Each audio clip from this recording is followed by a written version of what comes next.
Yes, j'ai entendu recording in progress, donc c'est parfait.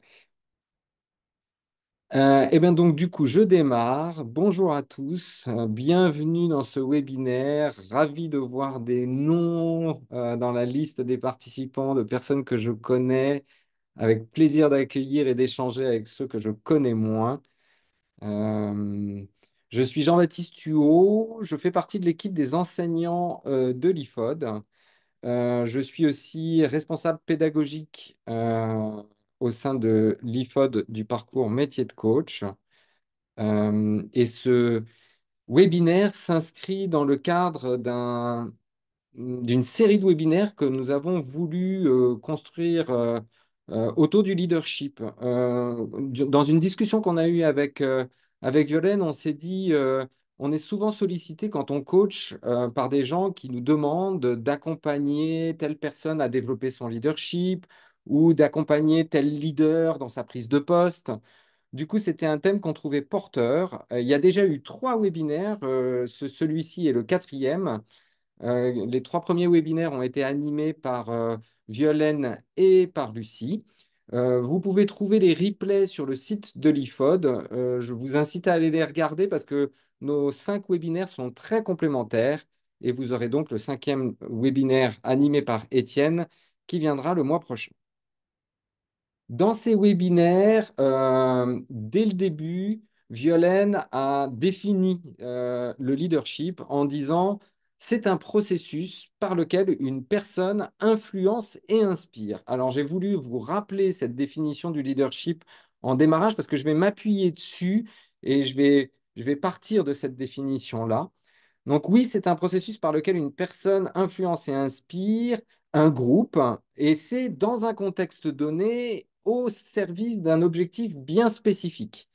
En tout cas, c'était important pour nous de rappeler les conditions qui permettent le leadership. C'est un contexte spécifique, il y a un objectif spécifique qui s'applique. Dans le webinaire d'aujourd'hui, j'ai voulu mettre l'accent, mettre le point de focal sur la relation coach-coaché.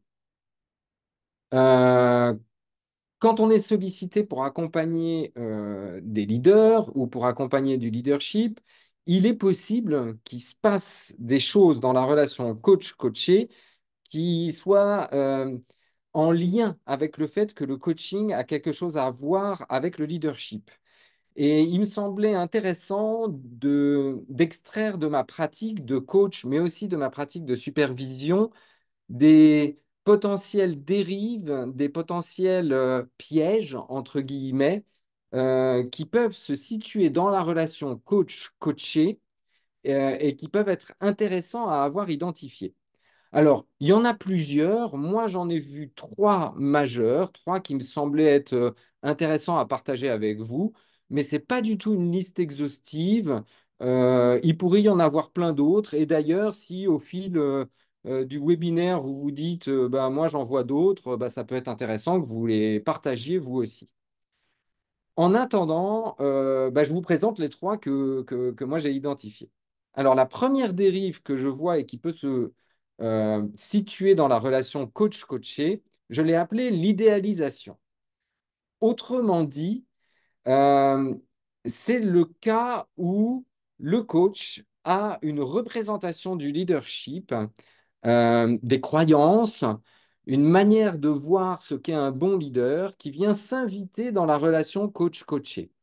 Il le fait volontairement ou involontairement, consciemment ou inconsciemment, mais en tout cas, sa représentation du leadership s'invite dans le coaching. Par exemple, si vous êtes un coach qui pensait que le leadership doit forcément développer l'intelligence collective, et que vous vous retrouvez en face d'un coaché qui, au fil de la discussion, vous l'accompagnez pour qu'il développe son leadership, vous dit, sur ce sujet-là, il faut absolument que je décide par moi-même.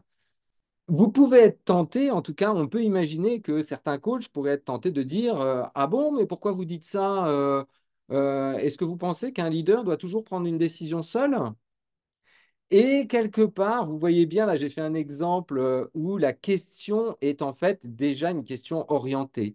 Elle n'est pas neutre, elle n'est pas totalement au service de faire réfléchir la personne qui est en face de vous, le coaché, à sa manière de concevoir le leadership. C'est pas forcément volontaire de la part du coach, ça peut être inconsciemment parce que lui-même a une représentation du leadership qui l'influence. Alors, par rapport à cette dérive, je préconise, pour éviter ce risque d'idéalisation, de fonctionner en deux temps. Deux temps qui peuvent paraître paradoxaux, mais pour autant, je- je- je pense vraiment que ça peut être utile de d'abord commencer par s'acculturer, s'imprégner, aller se documenter sur l'histoire du leadership. Pourquoi on parlait du leadership de cette manière-là dans les années 50 ou 60 au moment de la reconstruction après-guerre? Pourquoi on parlait du leadership dans les années 90 d'une manière différente? Qu'est-ce qui fait qu'on parle aujourd'hui du leadership d'une manière encore différente et quels sont les différents modèles de leadership qui ont été inventés? En fait, en s'imprégnant de plusieurs façons de regarder le leadership, je pense que ça nous rendra d'autant plus facile de nous en libérer et d'arriver dans un coaching en étant tranquille pour se libérer de nos représentations ou de nos idéalisations de certains modèles de leadership. L'enjeu étant d'être en face du coaché en étant vraiment disponible pour le faire réfléchir à son propre modèle de leadership, à ce qui va lui être véritablement utile, pertinent, opportun dans son contexte, dans son environnement, en fonction de la santé financière de son entreprise, en fonction des gens avec lesquels il travaille, euh, et de le faire sans a priori. Alors, pour étayer cette idée-là, je vous montre un graphe qui a été produit par Michel Moral. Donc, Michel Moral, certains d'entre vous ont déjà peut-être entendu parler de lui. Il est coach, superviseur, il est impliqué au sein de l'EMCC. Donc, il a fait ce graphe qui montre une diversité de modèles qui ont été produits sur le leadership au fil des années. Et je trouve ça assez intéressant parce que rien qu'en regardant ce graphe-là, on peut voir que dans les années 30, 40, 50 et 60, les modèles de leadership étaient très centrés sur la personne du leader. Puis, dans les années 70, on a fait évoluer les modèles vers des modèles de leadership orienté autour de la contingence, c'est-à-dire la capacité du leader de s'adapter non pas seulement à lui-même, mais aussi au contexte, à l'environnement et aux personnes qu'il a en face de lui. Et puis plus récemment, dans les années 2000, puis dans les années 2000, dans les années 90, 2000, 2010, sont apparus des modèles de leadership qui vont mettre en avant l'intelligence émotionnelle. Lucie, dans son précédent webinaire, parlait de l'intelligence émotionnelle du leader, euh, mais aussi de l'intelligence collective. Michel Moral, quand il parle des modèles qui sont récents, dit dans un monde tel que le nôtre où l'information est accessible à tous en temps réel et où l'accélération des process est prégnante, il n'est plus possible de penser que le leadership doit reposer sur la tête d'une seule et unique personne. Donc, quelque part, développer des modèles de leadership qui prônent un leadership qui va promouvoir l'intelligence collective et permettre à tous d'être quelque part porteurs de leadership, chacun leur tour, bah, ça a du sens dans le monde dans lequel on vit. Donc voilà un premier écueil que je voulais vous présenter. Le coach arrive avec sa représentation du leadership un petit peu trop figée et va influencer la manière dont va se passer le coaching en mettant cette représentation à l'intérieur du coaching. Deuxième dérive potentielle, euh, je l'ai appelée l'influence. Ben oui, à partir du moment où on va parler de leadership, et comme j'ai défini tout à l'heure le leadership comme étant un processus d'influence, il est bien évident qu'il peut y avoir potentiellement, inconsciemment ou consciemment, des tentatives de tester sa capacité d'influence à l'intérieur de la relation coach-coaché. Donc, on peut très bien se retrouver avec ben, soit le coaché qui essaye d'influencer le coach, alors soit le coach qui essaye d'influencer le coaché. Ça peut se matérialiser par des compétitions.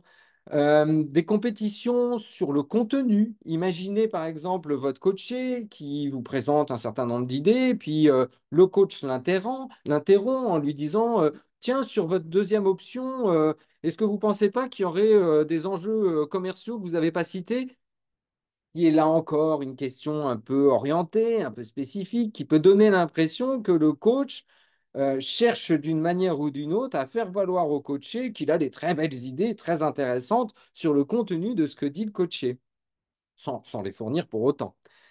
Ça peut être des compétitions qui ont lieu sur le processus. Vous avez le coach qui dit, par exemple, tiens, je vous propose, puisque vous avez choisi de travailler sur cet objectif-là aujourd'hui, je vous propose qu'on fonctionne de cette manière-là. Et le coaché qui répondrait, ah non, moi j'avais plutôt réfléchi en me disant ça pourrait être intéressant de le faire plutôt de cette manière-là. Et hop, ça y est, petite compétition qui se met en jeu. Alors, on peut voir des processus d'influence dans la compétition, mais pas seulement. Il peut y avoir aussi des processus d'influence qui soient de type séduction. Si un coach sort d'un rendez-vous de coaching de leader en se disant il est brillant, il est magnifique, sa pensée est exceptionnelle, j'ai vraiment de la chance d'accompagner une personne aussi brillante, il peut y avoir peut-être eu un petit processus de séduction du coaché vers le coach. Et c'est naturel, hein, il est là pour travailler sur son leadership. Donc, après tout, ça peut arriver. Il n'y a pas de drame si ça arrive. En tout cas, pour moi, ce qui est intéressant, c'est de s'en rendre compte. Parce que ça peut nous donner des informations, soit d'un processus parallèle, soit d'un jeu psychologique qui est en cours. Alors, du coup, regardons les deux. Un processus parallèle, ben oui, le coaché peut faire preuve d'une forme de leadership envers le coach, d'influence envers le coach, un peu de la même manière qu'il a l'habitude de procéder en termes d'influence au sein de son organisation.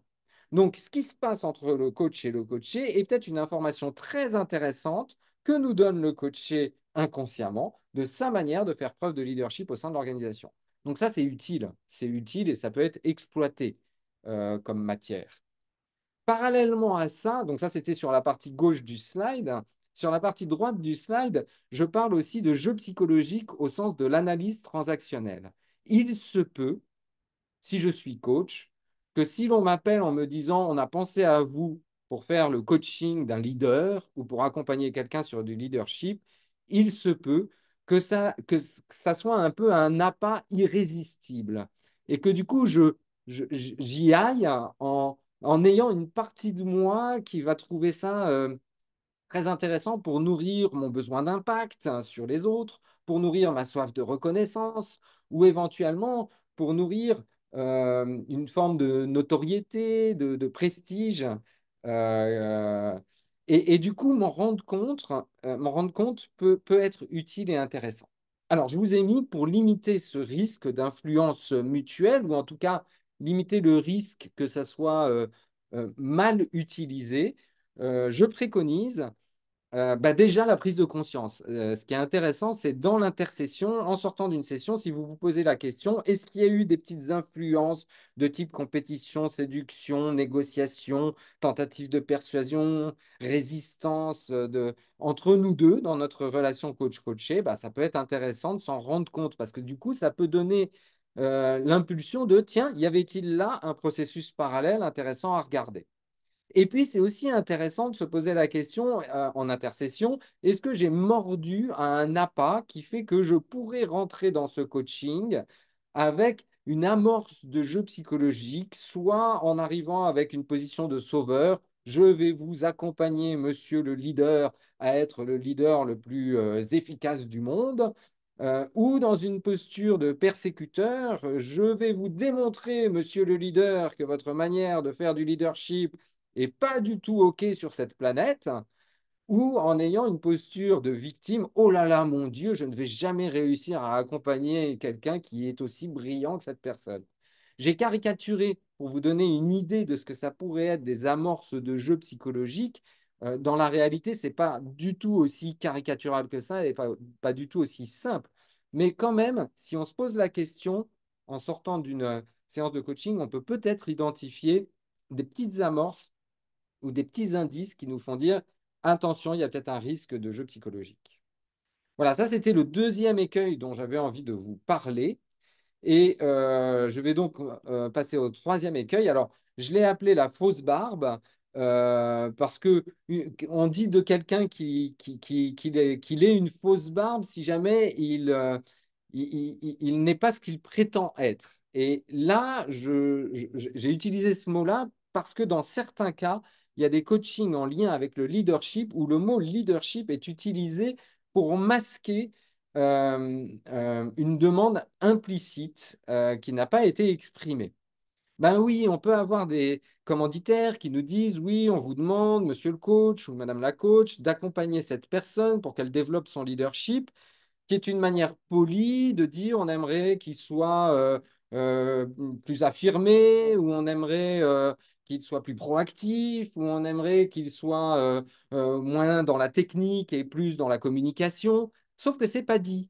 Alors, c'est pas dit par politesse, c'est pas dit par excès de bienveillance, c'est pas dit parce que c'est inconfortable parfois au sein d'une organisation de dire une critique à un leader ou à quelqu'un à qui on demande de faire preuve de leadership. Ceci dit, je pense que c'est notre rôle en tant que coach de faire attention à ça, parce que sinon, vous risquez de travailler autour du leadership, oui, faire réfléchir la personne à qu'est-ce que c'est que le leadership, alors que la demande implicite qui est derrière, qui est sous-jacente, n'est pas du tout celle-là, ou en tout cas, ne va pas être traitée par ce que vous allez faire pendant vos rendez-vous de coaching.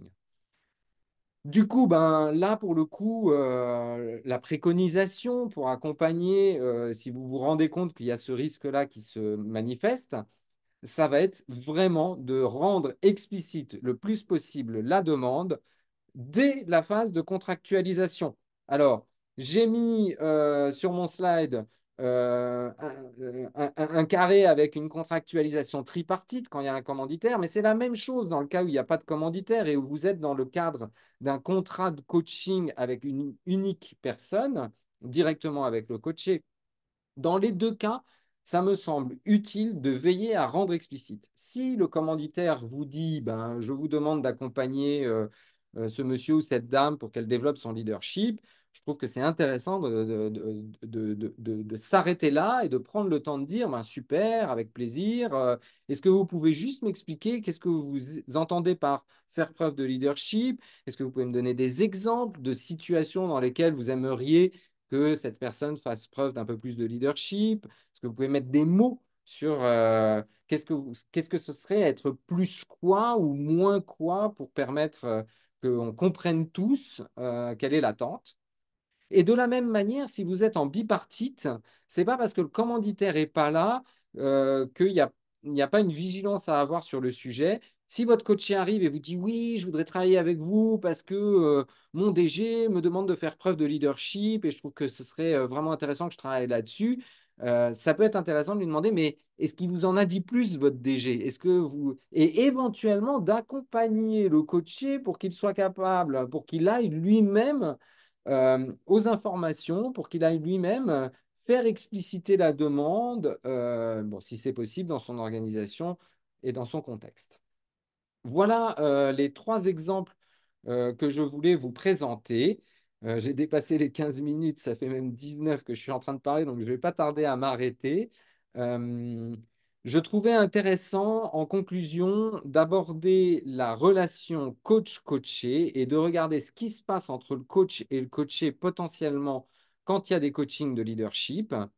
Parce que nécessairement, si le leadership s'invite dans le coaching, ça va interroger le rapport du coaché au pouvoir. Faire preuve de leadership, faire preuve d'influence, ça va interroger son rapport au pouvoir. Et donc, par rebond, je trouve que c'est utile que nous aussi, les coachs, on se pose la question de notre rapport au pouvoir.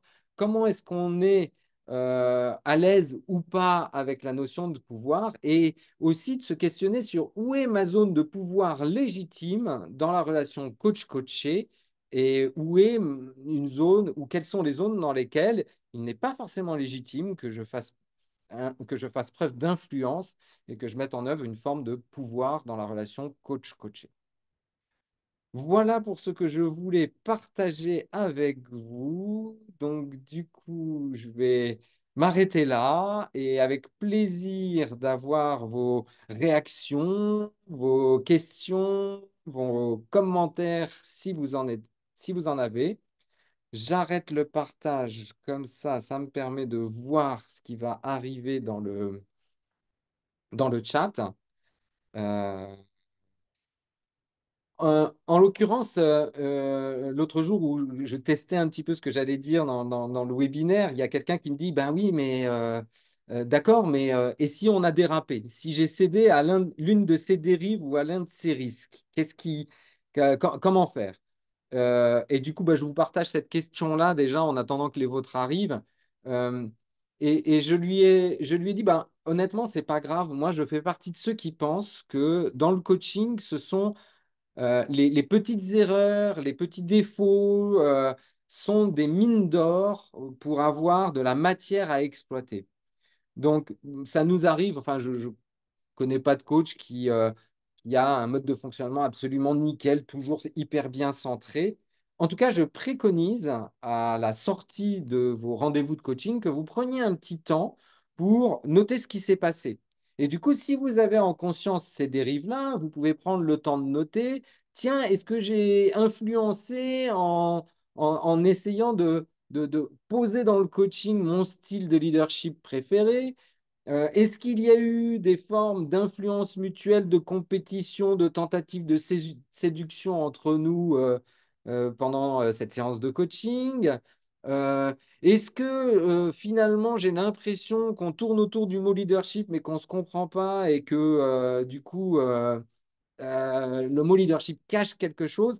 En tout cas, c'est toujours intéressant de récupérer cette matière-là à l'issue de la séance et on peut en faire quelque chose. On peut retourner à la séance suivante en disant j'ai réfléchi et je me suis dit, tiens, j'ai l'impression que la dernière fois, on a fait un peu de compétition tous les deux. Qu'est-ce que ça raconte puisque le leadership, bah, c'est c'est le thème de notre coaching.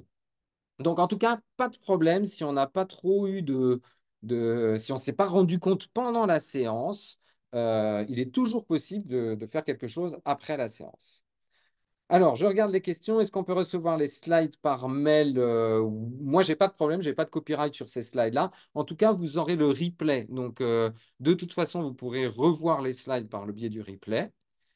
Que conseillerais-tu, donc Fabrice, bonjour Fabrice, que conseillerais-tu comme approche pour évaluer son rapport avec le pouvoir?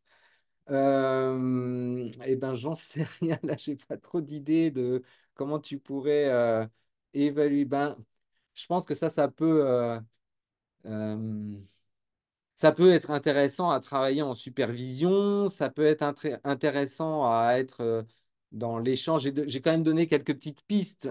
Il peut y avoir des lectures qui soient intéressantes sur le pouvoir, mais j'ai donné des petites pistes dans un slide où je vous ai mis des mots-clés qui pour moi sont des indicateurs de potentiels éléments de pouvoir, de prise de pouvoir, compétition, séduction, influence.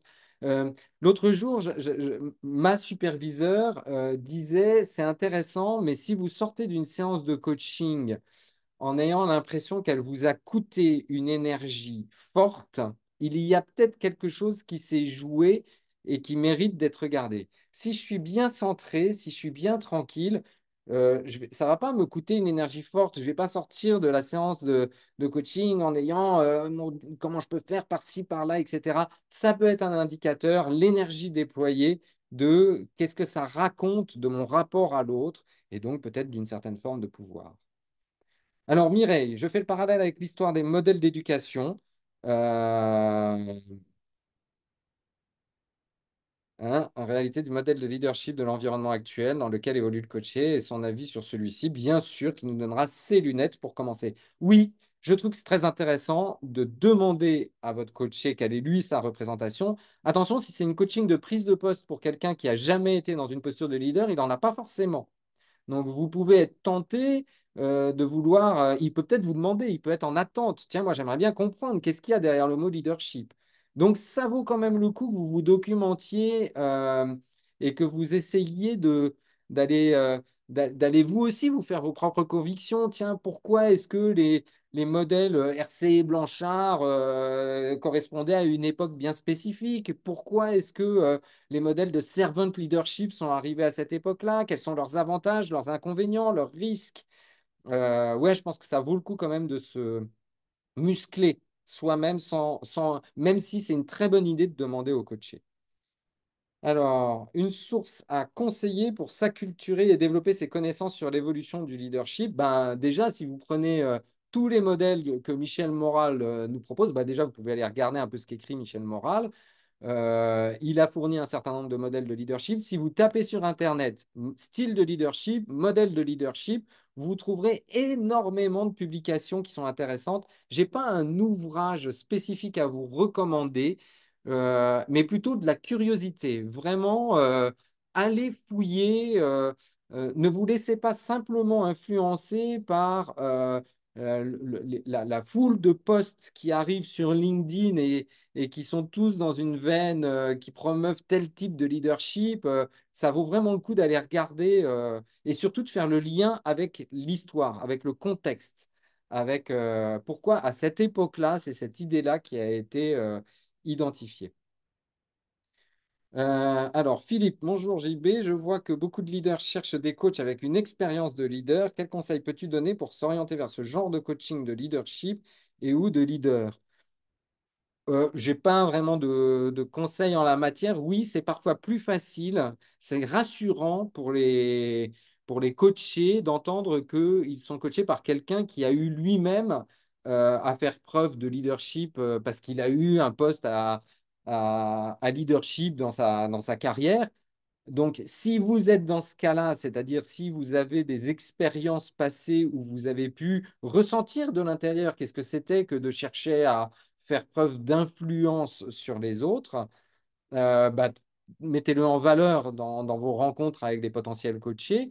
Et si ce n'est pas votre cas, n'oubliez pas que ce n'est pas ça qu'on vous demande quand vous faites du coaching. On ne vous demande pas de donner des conseils. Mais du coup, en vous acculturant à différents modèles de leadership, regardez les deux premiers webinaires de Violaine, qui va vous donner des informations aussi sur un modèle de leadership, l'évolution du leadership dans l'histoire. Continuez de vous acculturer, ça vous permettra d'être tranquille. Où peut-on trouver les premiers webinaires? Vous allez sur le site de l'IFOD, peut-être si Leslie, tu peux poster un lien pour accéder à la page du site de l'IFOD sur laquelle on peut trouver les webinaires, mais en tout cas, ils sont très faciles à trouver sur le site de l'IFOD. Euh, voilà. Marine dit merci, bah, avec plaisir. Il nous reste 2 minutes avant que l'on... Ah voilà, merci Leslie, c'est chouette d'avoir copié-collé le lien. Il nous reste 2 minutes. Si vous avez d'autres questions, avec plaisir de répondre à vos demandes. Alors Claire, pourrait-on avoir l'impression que le coaching de dirigeant serait la panacée pour un coach? En quoi est-ce une fausse idée? Bah, c'est une super question. Moi, je crois que chaque coach développe son style. Et il y a des gens qui sont à l'aise, qui aiment, à qui ça fait du, pour qui c'est intéressant, pour qui ça fait sens de coacher des leaders, et d'autres pas du tout. Et pour le coup, ben, moi, j'aime rencontrer des coachs qui sont congruents. C'est-à-dire, quand ils parlent du style de coaching qu'ils aiment développer, quand ils parlent du style de coach qu'ils sont, bah, qu'on voit briller la lumière dans leurs yeux. Et si c'est moi j'adore coacher des étudiants, bah, c'est super. Si c'est moi j'adore coacher des managers en prise de poste, des primo-managers en prise de poste, parce que c'est génial, ils sont face à une page blanche, ils ont tout à inventer, bah, c'est génial. Et si c'est moi je me régale dans le coaching de dirigeants, bah, très bien. Mais je vous l'ai dit, je l'ai mis comme étant un potentiel risque, hein. Et c'est intéressant de se poser la question de éventuellement coacher des dirigeants à quel à pas irrésistible, ça me fait mordre. Si je souhaite coacher des dirigeants pour satisfaire ma soif de prestige, il y a peut-être un risque. Si j'aime coacher des dirigeants parce que c'est une population avec laquelle je m'entends bien, avec laquelle j'aime réfléchir, j'ai des connivences, donc j'ai une capacité d'empathie et d'alliance avec eux qui est forte, alors ça a du sens. Mais il y a pas d'obligation. Donc vraiment, sentez-vous tranquille avec le style de leadership le style de coaching qui est le vôtre. Voilà, j'arrêterai là-dessus. Il est 13h30. Je vous remercie beaucoup d'avoir participé à ce webinaire. Je sais qu'il y en a aussi pas mal qui m'ont dit qu'ils allaient le regarder en replay. Je vous souhaite une bonne après-midi à tous bah, à bientôt pour ceux que j'aurai la chance de croiser plus tard. Bonne journée à tous.